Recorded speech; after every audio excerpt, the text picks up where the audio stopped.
फाटलेला पदर आकाशासारखा झालाय. ते आकाश फाटल्यावरती तिचं फाटणं, तिथं शिवणं शक्य नाही. ते उचलेला हा पदर, आम्ही संसाराचा हा पदर शिवायचा कसा, या प्रश्नाचं उत्तर घेण्यासाठी तुमच्याकडे आलेलो आहे. बांगलादेशकडं त्या ठिकाणी मालाची डिमांड असताना आपलं सरकार त्याला चालना का देत नाहीये? त्या ठिकाणी असलेल्या एक्सपोर्टरच्या ज्याही सबसिडीज आहेत त्या का गोठवून ठेवलेल्या आहेत? अशा अनेक प्रश्नांमध्ये या कांद्याच्या दराचं उत्तर लपलेलं आहे. आम्हाला सगळं कळतंय, पण आमच्या हातात काही नाहीये.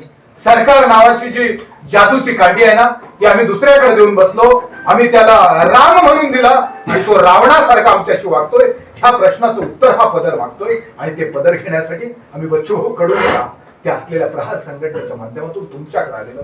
आम्हाला ते उत्तर हवंय. आम्ही त्याच्याशिवाय जात नाही. काय करणार? आमची जात शेतकरी आहे आणि ती आमच्या कपाळावर लिहिलेली आहे.